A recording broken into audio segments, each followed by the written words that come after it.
All right, so here's a problem that I saw that some students are having some problems with.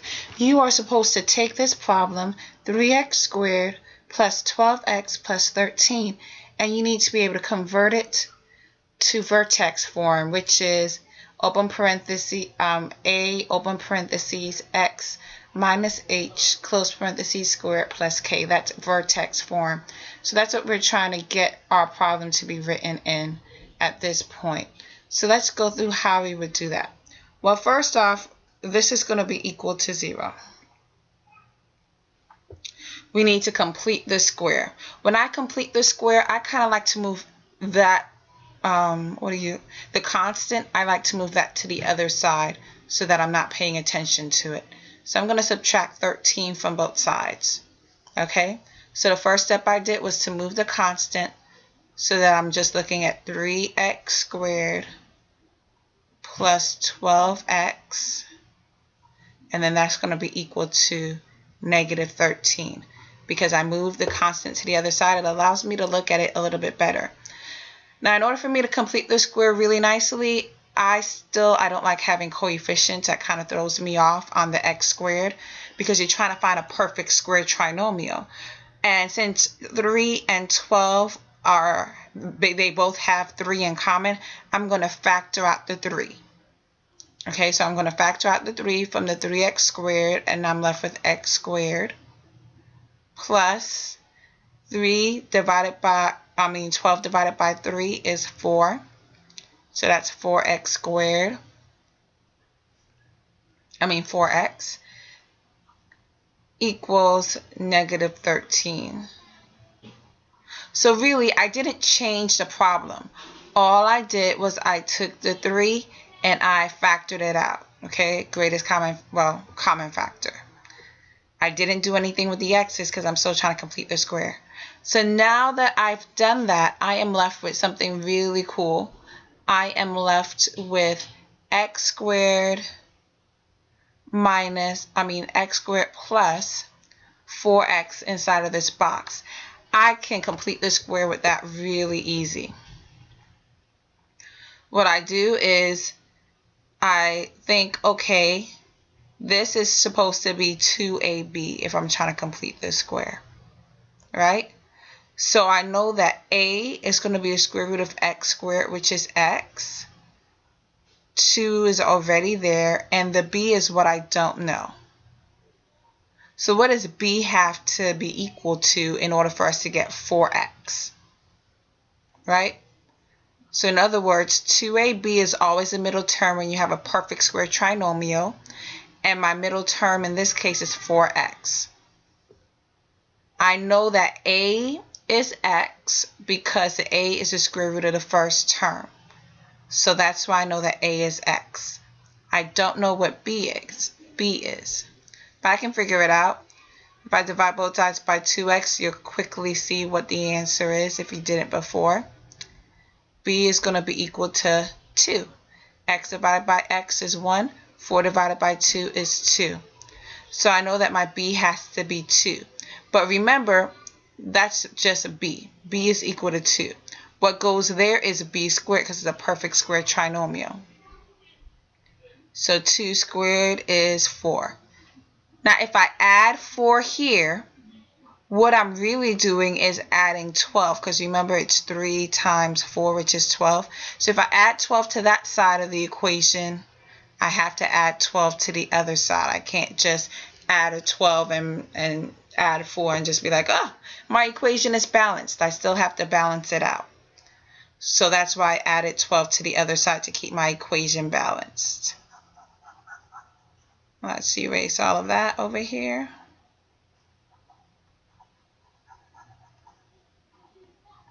I'll probably have a better way of erasing. Let's do that.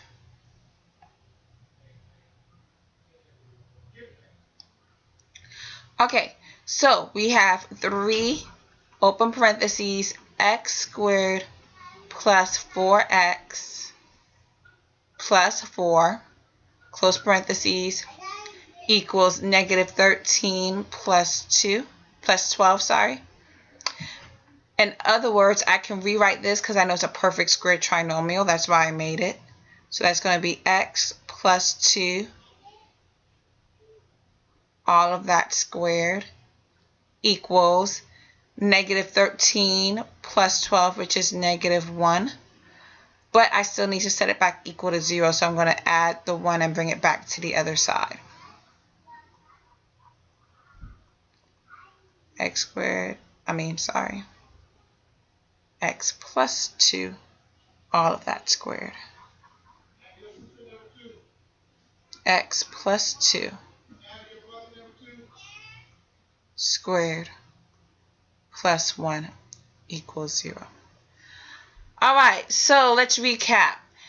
We started off with this problem all the way at the top. We started off with this problem all the way at the top. 3x squared plus 12x plus 13 equals 0. I needed to complete this square. So because of the way I like to think, I like to move the constant to the other side because it helps me to see better. So I took that positive 13, the constant, and I just subtracted it from both sides so I could move it to the other side. Then I was left with 3x squared.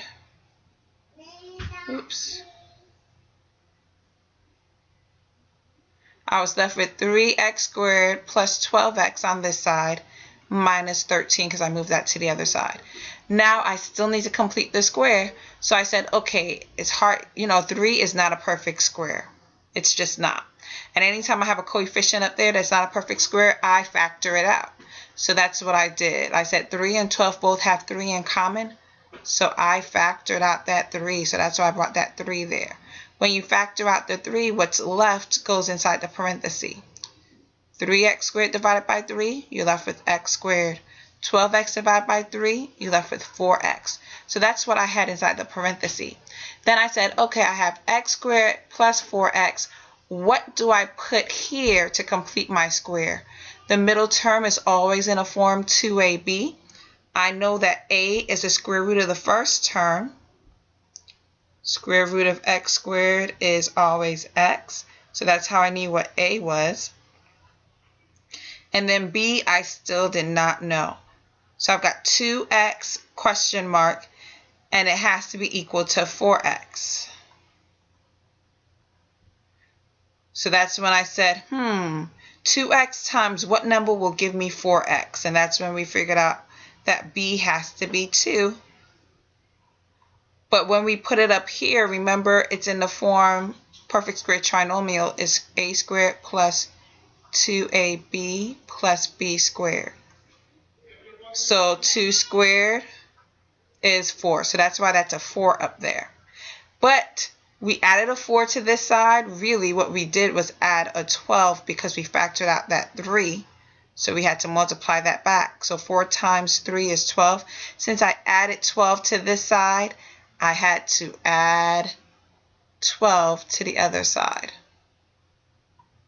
Just so you see that 3 times that 4 gives you 12.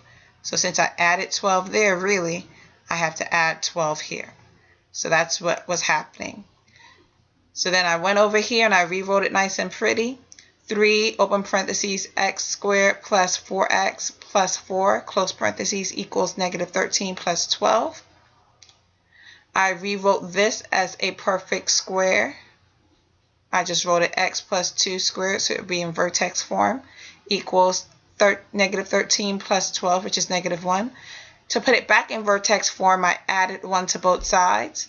So now you've got it in vertex form. A, open parentheses, x minus h squared plus 1 equals 0. Plus k equals 0. And my vertex in this case would be negative 2, 1. The end.